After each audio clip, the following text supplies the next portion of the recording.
नमस्कार साथियों, स्वागत करता हूं मैं अपने YouTube चैनल टीम वैकेंसी गुरु पर। तो दोस्तों, आज के इस वीडियो के माध्यम से एक बहुत ही महत्वपूर्ण जानकारी आप सभी को बताने वाला हूं। जैसा कि आपको पता है दोस्तों, बिहार तकनीकी सेवा आयोग यानी कि बीटीएससी के माध्यम से एएनएम के लिए 10,709 परमानेंट बहाली बिहार में निकाली गई है। तो यहाँ पर आज इस वीडियो के माध्यम से आपको ये अपडेट देंगे कि काउंसलिंग के समय, जी हाँ दोस्तों, काउंसलिंग आपको पता ही है अब जल्द ही होने वाली है। उसके समय कौन-कौन से कागज़ात लगेंगे, यहाँ पर मैं कुछ बड़े यहाँ पर और महत्वपूर्ण पॉइंट्स पर भी यहाँ पर बात करूँगा, जो कि वीडियो के लास्ट तक बने रहिएगा, तब आपको सभी कुछ समझ में आएगा। थोड़ा-सा वीडियो ज़रूर लंबा होगा, लेकिन आप लोग को एकदम इन्फॉर्मेटिव वाली जानकारी मिलने वाली है। बहुत सारे ऐसे महत्वपूर्ण जानकारियाँ जो कि आपको पहले पता भी नहीं होगा। तो चलिए दोस्तों, वीडियो को स्टार्ट कर लेते हैं। जैसे कि कौन-कौन से कागज़ात जो कि काउंसलिंग में लगेंगे, आरक्षण किस आधार पर दिया जाएगा। मान के चलिए यहाँ पर बीसी कैटेगरी का भी कुछ ना कुछ प्रतिशत आरक्षण है। तो वो बीसी कैटेगरी का आरक्षण किस आधार पर दिया जाएगा, अगर मान के चलिए एससी एसटी का आरक्षण किस आधार पर दिया जाएगा, वो भी जानकारी बताएंगे। डॉक्यूमेंट अगर गलती हो गया है तो वो कैसे ठीक होगा, और साथ ही में दोस्तों और भी जो कि बहुत सारे पॉइंटों पर यहाँ पर बात करेंगे कि कौन से लोग जनरल में यहाँ पर चले जाएंगे और किन लोगों का चयन बहुत ही आसानी से होगा और किन का चयन होने में थोड़ा बहुत मुश्किल रहेगा। तो वीडियो थोड़ी सी लंबी होगी जरूर, पर वीडियो बहुत ही महत्वपूर्णदायक होगा। तो जो भी हमारे फ्रेंड्स अभी तक चैनल को सब्सक्राइब नहीं किए तो चैनल को सब्सक्राइब कर बेल नोटिफिकेशन ऑल सेट कर दीजिए दोस्तों। चलिए दोस्तों, वीडियो को स्टार्ट कर लेते हैं। तो फ्रेंड्स, सबसे पहले हम लोग यहाँ पर ये जान लेते हैं कि कौन-कौन सा यहाँ पर जो कि सूचनाएँ महत्वपूर्ण होने वाले हैं। बहुत सारे लोगों को यहाँ पर डाउट होगा भी। देखिए, आपको पूरा डाउट को क्लियर कर दूँगा। सबसे पहले तो जो भी लोग आवेदन करते समय अनुभव का कोई भी यहाँ पर आपने आपत्ति नहीं दिया होगा, अगर आपने आवेदन किया हो, उस समय अगर आपने आपने डाला था कि मेरे पास अनुभव नहीं है, अगर आप फिर यहाँ पर काउंसलिंग में आप अगर अनुभव प्रमाण पत्र ले जाते हो, तो इसका कोई भी मान्य नहीं रहेगा। तो जो भी स्टूडेंट्स यहाँ पर सोच रहे हैं कि हमारा जो कि बहुत सारे पैसे दे करके बनवा रहे हैं अनुभव प्रमाण पत्र, एक्सपीरियंस कागज, तो पैसे पे देकर बनवाने का कोई फायदा नहीं है दोस्तों। काउंसलिंग में आप सभी को देखने को मिलेगा, जब आपने आवेदन करते समय नहीं किया है कि हमने मेरे पास कोई भी अनुभव नहीं है, तब आपको 100% यहाँ पर अनुभव का लाभ नहीं दिया जाएगा। देखिए, सबसे पहले यहाँ पर सेकेंड पॉइंट में ही आपको अपडेट दिया गया है। क्या बताया गया कि ऑनलाइन आवेदन के कार्य अनुभव में दावा नहीं करने वाले अभ्यर्थियों को कार्य का अनुभव का लाभ नहीं दिया जाएगा। स्पष्ट रूप से यहाँ पर लिखा गया है दोस्तों। और ये भी दिया गया है कि जो संविदा के आधार पर बिहार सरकार द्वारा अंतर्गत जो कि कार्यरत है, उन्हीं लोगों को यहाँ पर अनुभव का भी लाभ दिया जाएगा। ये नहीं कि कोई भी प्राइवेट जो कि हॉस्पिटल में कार्य कर लिए हैं या फिर कहूँ से लिखवा लिए हैं, वो सभी भी नहीं चलेगा। बिहार सरकार द्वारा जो कि सदर अस्पताल या फिर कई स्वास्थ्य केंद्रों में जहाँ पर की पोस्टिंग होंगे, तभी उनका जो कि चलेगा दोस्तों। और उसमें भी एक जो कि और नियम रहेगा कि उसमें डेट भी फिक्स कर दिया जाएगा कि इसके डेट के पहले का ही आपका अनुभव चाहिए। मतलब कि ये कब का डेट रहेगा, ये ओरिजिनल डेट यहाँ पर ये बताया गया ये नहीं है। जब आपने आवेदन किया था, जब फॉर्म यहाँ पर रिलीज़ हुआ था, उसी समय के दोस्तों, उस समय के पहले का ही एक्सपीरियंस कागज़ भी होना चाहिए। ये नहीं कि भर्ती 5 साल चलेगी तो 5 साल हम कोई और एएनएम मान के चलिए 8853 का अभी ज्वाइनिंग हुआ है, तो अगर इस भर्ती में कुछ समय लग जाते हैं, तो वो लोग भी इसमें आवेदन कर लेंगे और जो कि संविदा या फिर मतलब कि उनके पास एक्सपीरियंस का लाभ मिलेगा। ऐसा नहीं है, जब भी आवेदन करते समय उनके पास अगर जितने साल का भी एक्सपीरियंस था, उतना ही साल का यहाँ पर उनका जो कि एक्सपीरियंस लिया जाएगा दोस्तों। और एक चीज़ और यहाँ पर आप लोग ध्यान से समझ लीजिए दोस्तों, ये पॉइंट बहुत ही महत्वपूर्ण है और बहुत सारे लोग इस पॉइंट में जाने वाले हैं। इसमें क्या बताया गया है, मैं यहाँ पर आपको स्पष्ट रूप से समझा देना चाहता हूँ। इस पॉइंट 5 नंबर पॉइंट पर यहाँ पर बताया जा रहा है दोस्तों, यहाँ पर बताया जा रहा है कि ऑनलाइन आवेदन करते समय आपने किसी और का यहाँ पर किसी और कैटेगरी का, मान के चलिए आप अगर ऑनलाइन आवेदन कर रहे थे तो आपने ईडब्ल्यूएस का यहाँ पर आपने सिलेक्शन किया, लेकिन जब आपने यहाँ पर काउंसलिंग में गए तो आपने बीसी कैटेगरी का कागजात दिखाए। तो ऐसे कैटेगरी में, मतलब कि ऐसे हालात में आपको डायरेक्टली अनारक्षित कैटेगरी, मतलब कि यूआर कैटेगरी, जनरल कैटेगरी में आप लोगों को डाल दिया जाएगा। इसके लिए एकदम पूरा सख्त नियम है बीटीएससी का। और 6वां पॉइंट भी बहुत ही महत्वपूर्ण होने वाला है, इसमें भी बहुत सारे कैंडिडेट्स फंसने वाले हैं। देखिए, अगर मान के चलिए आपने बीसी कैटेगरी आवेदन करते समय जमा किया और मान के चलिए बीसी कैटेगरी आपने किया, अगर आपने वहाँ पर क्रीमी लेयर, मतलब बीसी के लिए क्रीमी लेयर और ईडब्ल्यूएस के लिए भी क्रीमी लेयर था, ईबीसी के लिए भी क्रीमी लेयर था, ईडब्ल्यूएस के लिए यहाँ पर आपका जो कि आय प्रमाण पत्र है वो सब बनवाना था। तो बीसी कैटेगरी के लिए जो कि क्रीमी लेयर, अगर आपने क्रीमी लेयर जमा नहीं करवाया दोस्तों, तो यहाँ पर फिर आपका यहाँ पर जो कि दिक्कत हो जाएगा, क्योंकि यहाँ पर भी बताया जा रहा है कि अगर आप वहाँ पर प्रस्तुत नहीं करते हो तो यहाँ पर फिर से आपको जनरल कैटेगरी में डाल दिया जाएगा। ये भी आपका स्पष्ट रूप से है, जनरल कैटेगरी में यहाँ से भी आप लोग चल जाओगे।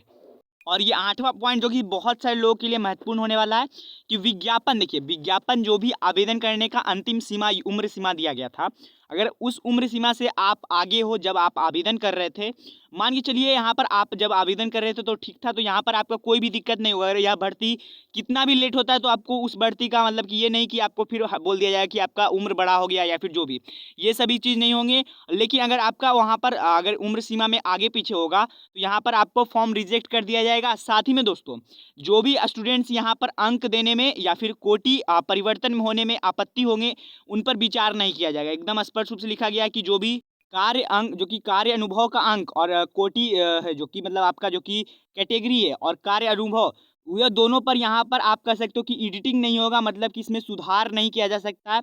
हालाँकि आपका नाम में गलती है, आपका ये सभी में गलती है, तो ये सभी काउंसलिंग में हो जाएँगे।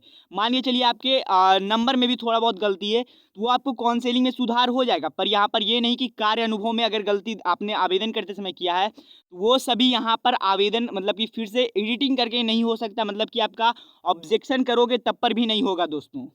अब यहाँ पर मैं कागज़ात के भी बारे में यहाँ पर डिटेल्स में जानकारी बताऊँगा। उससे पहले मैं यहाँ पर ये कह देना चाहता हूँ, जिन लोगों ने भी आवेदन किया और जैसा कि मैंने आपको जानकारी बताया, अगर उसमें आप लोगों ने ठीक से आवेदन किया है, मतलब कि सभी कुछ ठीक-ठाक से डाला है, आपने मतलब कि सभी कुछ ठीक-ठाक किया है, तो यहाँ पर आप लोग को लगभग बहुत सारा चांस बढ़ जाता है कि आपका चयन होगा। क्योंकि देखिए बहुत सारे ऐसे लोग हैं जो कि आप मान के चलिए, बहुत सारे लोग हैं जो कि निवास प्रमाण पत्र और ये सभी प्रमाण पत्रों में भी गलत किए हैं। तो उन सभी चीज़ों से आप लोग को थोड़ा बहुत एडवांटेज मिलेगा और आपको थोड़ा-सा बहुत यहाँ पर अगर आपके नंबर भी होंगे तो चयन होने का एकदम जो कि आप कह सकते हो कि मामला बहुत ही बढ़ जाएगा। अब देखिए, अब आप लोग को यहाँ पर मैं बताने वाला हूँ कुछ जो कि जानकारियाँ जो कि आपका यहाँ पर काउंसलिंग के समय में लगेंगे। देखिए दोस्तों, यहाँ पर सिर्फ़ आपको थोड़ा बहुत समझना है। देखिए, मैं यहाँ पर आपको बता देना चाहता हूँ, ये सभी डॉक्यूमेंट्स जो कि मैं बताऊँगा उसे ही समझिएगा। ये सभी डॉक्यूमेंट्स मैं हो सकता था तो बना भी सकता था, लेकिन मैं आपको सभी कुछ ऑफ़िशियली जानकारी बता रहा हूँ। जो कि मैंने पिछली वाली जानकारी बताई, वो भी ऑफ़िशियली यहाँ पर काउंसलिंग नोटिस था। एक और जो कि वैकेंसी का, जो कि फिजियोथेरेपिस्ट का ऑफ़िशियली काउंसलिंग नोटिस था। तो उसमें भी आप लोगों को जो भी है वो एएनएम में भी आएगा, ये एकदम स्पष्ट रूप से है और बीटीएससी का ही है। तो यहाँ पर ये जो कि सूचनाएँ भी बहुत ही महत्वपूर्ण हो जाता है, सिर्फ़ आपको यहाँ पर थोड़ा बहुत समझना होता है। देखिए, यहाँ पर आपका जो कि सबसे शुरू में बताया गया है एडमिट कार्ड, तो ये आप इसे नहीं भी मान सकते हो। देखिए, एडमिट कार्ड के जगह पे आप इसे यहाँ पर प्लस कर लीजिएगा, कौन-सा डॉक्यूमेंट, तो जब आपने आवेदन किया था, तो उसको सक्सेसफुल आवेदन किए थे, तो उसका एप्लीकेशन एक जो कि आपने प्रिंट आउट निकलवाए होंगे, तो वो प्रिंट आउट ध्यान से आप लोग ले जाइएगा ऑनलाइन, जो कि सक्सेसफुल हुआ था उस समय का दोस्तों। 2 रंगीन पासपोर्ट साइज़ फ़ोटो, ये ध्यान दीजिएगा। साथ ही में दोस्तों, जन्म तिथि के लिए यहाँ पर आपका जन्म प्रमाण पत्र भी ले सकते हो या फिर 10 का मैट्रिक का जो कि आपका अंक प्रमाण पत्र, जो कि वो भी काम करता है। देखिए, जाति प्रमाण पत्र पर दोनों चीज़ों कार्य कर देता है, तो इसके लिए निश्चिंत रहिएगा। जो भी लोगों के पास जाति प्रमाण पत्र वो भी ले जा सकते हैं, या तो नहीं तो यहाँ पर आप मैट्रिक का भी जो कि सर्टिफ़िकेट ले जा सकते हो, वो भी जो कि एक तरह से जाति प्रमाण सॉरी फ्रेंड्स, यहाँ पर आपके जो कि उम्र का ही एक प्रदान करता है दोस्तों, आयु प्रमाण पत्र की तरह। और उसके बाद दोस्तों, यहाँ पर मैं आपको डॉक्यूमेंट में बता दूँ, यहाँ पर आपका एएनएम का तीनों डॉक्यूमेंट रहना चाहिए। आपका एएनएम का कौन-कौन डॉक्यूमेंट यहाँ पर मैं बता देना चाहता हूँ थोड़ा-सा विस्तार से। पहला तो बीएनआरसी से जो रजिस्ट्रेशन किया हुआ है आपने, आपका बिहार नर्सिंग रजिस्ट्रेशन काउंसिल से जो कि रजिस्ट्रेशन सर्टिफिकेट है, वो तो रहना ही चाहिए। साथ ही में दोस्तों, आपके जो कि फर्स्ट ईयर, सेकेंड ईयर, ये भी दोनों ले जाइएगा, कोई भी दिक्कत नहीं है। फर्स्ट ईयर, सेकेंड ईयर, ये दोनों भी डॉक्यूमेंट ले जाइएगा। और साथ ही में एक और जो कि डॉक्यूमेंट आता है, जो कि ऑफिशियली डॉक्यूमेंट रहता है, जो कि बहुत सारे लोग हैं जो कि आप कह सकते हो कॉलेज से नहीं निकलवाते, तो कॉलेज से सबसे पहले तो आप लोग निकलवा लीजिएगा, क्योंकि आपको आवेदन करते समय भी ये डॉक्यूमेंट मांगे गए थे दोस्तों। और फिर दोस्तों, यहाँ पर अपने सभी मूल प्रमाण पत्र मतलब कौन-कौन से पत्र, तो यहाँ पर आपके आधार कार्ड, पैन कार्ड, बहुत सारे लोगों का आधार कार्ड, पैन कार्ड में जो कि डेट ऑफ बर्थ, ये सभी इर्रेगुलर है, मतलब कि कुछ और है, आवेदन करने से समय कुछ और है, मतलब ये सभी चीज़ नहीं रहना चाहिए। सभी कुछ एकदम सही कर लीजिएगा। जिन लोगों का भी एज या फिर कुछ में दिक्कत है तो ये करा लीजिएगा। देखिए, नेसेसरी ये नहीं है कि voter ID card, Aadhaar card, PAN card, driving licence, क्योंकि बहुत सारे लोगों के पास ड्राइविंग लाइसेंस नहीं होता है, किन्हीं के पास वोटर आईडी कार्ड नहीं रहता है, तो यहाँ पर आप लोग मेनली आधार कार्ड और पैन कार्ड, ये दोनों जरूर रखिएगा। हो सकता है तो ये इसमें से भी जो कि लगभग कम ही मांगा जाता है। ऐसे आधार कार्ड में भी काम हो जाता है, लेकिन पैन कार्ड भी आप लोग बनवा लीजिएगा। साथ ही में दोस्तों आरक्षण का दावा जो भी बीसी कैटेगरी वाले हैं और ईबीसी वाले हैं वो भी ध्यान से समझिएगा। यहाँ पर बताया गया कि समक्ष आपधिकार निर्गत जाति प्रमाण तथा क्रीमी लेयर रहित प्रमाण पत्र जो कि पिता के नाम से और पिता के ही पता से। जी हाँ दोस्तों, यहाँ पर पिता के नाम से और पिता के ही निर्गत पता से यहाँ पर आपका क्रीमी लेयर प्रमाण पत्र होना चाहिए, जो कि मैंने आपको शुरुआत में भी बताया था। और दिव्यांग लोगों के लिए आपको पता है, दिव्यांग लोगों के लिए मेडिकल जो भी सर्टिफिकेट है कि हम दिव्यांग हैं, उसका सर्टिफिकेट आपको नेसेसरी आपको रहना है यहाँ पर दोस्तों। फिर यहाँ पर बात करें और भी जो कि डॉक्यूमेंट्स का, तो यहाँ पर आरक्षण के लिए यहाँ पर थोड़ा सा मैं बता देता हूँ जल्दबाजी में थोड़ा सा। यहाँ पर जो भी लोग आरक्षण लेने वाले स्वतंत्रता सेनानी, जो कि आपको पता है 2% का इनका भी आरक्षण है, और जो कि दिव्यांग लोगों का 4% का आरक्षण है। तो 2% मतलब कि स्वतंत्रता सेनानी वाले, तो जो भी यहाँ पर आपका जो कि सर्टिफिकेट है कि आप स्वतंत्रता सेनानी के पोता पोती या फिर नाता नातनी हो या फिर जो भी आपको हो यहाँ पर, तो वो उसके लिए आप लोग ले जाइएगा। अगर आपके पास कोई अन्य प्रमाण पत्र है जिससे कि आप आरक्षण लेना चाहते हो, तो वो सभी भी डॉक्यूमेंट्स ले जाइएगा दोस्तों। उसके बाद यहाँ पर बता देना चाहता हूँ, यहाँ पर आप एक बात जान लीजिएगा कि जो भी लोग आरक्षण के लिए यहाँ पर दावा करने वाले, वो जरूरी है कि वो बिहार के ही निवासी हों। अगर कोई और राज्य के निवासी वाले अगर ये सभी डॉक्यूमेंट्स देख रहे हो, तो यहाँ पर अलग राज्यों वाले के लिए ये सभी जो कि आरक्षण का फायदा उन्हें मिलेगा ही नहीं, ये ध्यान दीजिएगा। बिहार वाले के लिए ही आरक्षण का जो कि फायदा रहता है वो फायदा रहेगा। दूसरी जानकारी यहाँ पर मैं बता देना चाहता हूँ, दूसरी जाति है एससी और एसटी के लिए। जी हाँ दोस्तों, अनुसूचित जाति और अनुसूचित जनजाति जो कि ट्राइब्स हैं और कास्ट हैं, दोनों के लिए यहाँ पर है। जो कि मार्जिनलाइज हैं उनके लिए है कि अभ्यर्थियों के लिए यहाँ पर जाति प्रमाण पत्र, मूल्य प्रमाण पत्र और मूल्य निवास प्रमाण पत्र। महिला जो कि यहाँ पर महिला उम्मीदवारों को पिता के नाम से जो कि यहाँ पर सभी डॉक्यूमेंट्स होने चाहिए। कौन कौन से डॉक्यूमेंट्स, तो यहाँ पर आपको जाति और निवास, जो कि एससी और एसटी वाले कैटेगरी वाले लोग हैं, ध्यान से समझिएगा। जो कि जाति और आपका निवास दोनों आपके पिता के नाम से होने चाहिए, ये ध्यान दीजिएगा। और पिता के ही पते से, आपका जो भी पिता के पते हैं उन्हीं के माध्यम से आपका यहाँ पर होना चाहिए। तो यही कुछ डॉक्यूमेंट्स के आपको अपडेट देने थे दोस्तों। एक जानकारी और आप लोग सुन लीजिए कि जो भी बीसी कैटेगरी वाले हैं वो क्रीमी लेयर रहित प्रमाण पत्र दिए होंगे, वो ध्यान दीजिएगा, वो 1 साल के अंतर्गत ही होना चाहिए। ये नहीं कि 5 साल पहले ही बनाए थे उसी को डाल दिया। यहाँ पर 1 साल का लेटेस्ट मांगा गया, ये भी ध्यान दीजिएगा। वहाँ पर भी विज्ञापन में भी बताया गया था कि लेटेस्ट आप लोग को देना होगा। तो यही कुछ जो कि बहुत ही महत्वपूर्ण जानकारी आप सभी के लिए थे दोस्तों। देखिए दोस्तों, मैं आप सभी के लिए बहुत ही मेहनत कर रहा हूँ, जितना आप लोगों को हो सकता है उतनी जानकारी देने की कोशिश कर रहा हूँ। जल्दी से जल्दी आप लोगों को अगर कोई भी डॉक्यूमेंट में यहाँ पर दिक्कत हो रहा है तो नीचे कमेंट सेक्शन में कमेंट कर दीजिएगा। कोई भी चीज़ों का अगर आपको यहाँ पर डिटेल्स में समझ नहीं आए तो नीचे कमेंट कर दीजिएगा। मैं जरूर से जरूर यहाँ पर रिप्लाई करने की कोशिश करूँगा दोस्तों। इस वीडियो के माध्यम से मैं बता देना चाहता हूँ, तो जो भी लोगों को अभी भी कुछ भी दिक्कत है तो नीचे कमेंट सेक्शन खुला है, कमेंट कर दीजिएगा दोस्तों।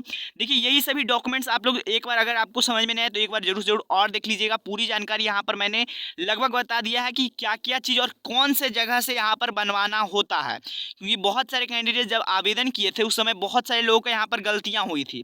पर एक बार मैं ये कह देना चाहता हूँ, जो भी लोग यहाँ पर सोच रहे होंगे कि यहाँ पर सभी चीज़ों का यहाँ पर बदलाव होगा, मतलब कि एडिटिंग, मतलब कि आपका ऑब्जेक्शन करने का है, जो कि 2 चीज़ों का नहीं रहेगा। 2 चीज़ मतलब कि आपके अगर आपने कैटेगरी अगल बगल कर दिया है तब नहीं रहेगा, आपको कैटेगरी अलग करने का। और साथ ही में दोस्तों, अगर आपने यहाँ पर जितने साल का अपने संविदा के आधार पर अपने चयनित करने का जो कि आवेदन करते समय बोले हैं उतना ही समय का मतलब रहने वाला है। इसमें भी आपको जो कि बढ़ोतरी और आप कह सकते हो बढ़ेगा नहीं। तो यही जानकारी आप लोगों को देना था दोस्तों। अगर आपको जानकारी पसंद आई तो चैनल को सब्सक्राइब, वीडियो को लाइक कर दीजिएगा। मिलते हैं नेक्स्ट वीडियो में, तब तक के लिए गुड बाय, जय हिंद, जय भारत, वंदे मातरम। Thank you for watching my video, धन्यवाद। मिलते हैं नेक्स्ट वीडियो में।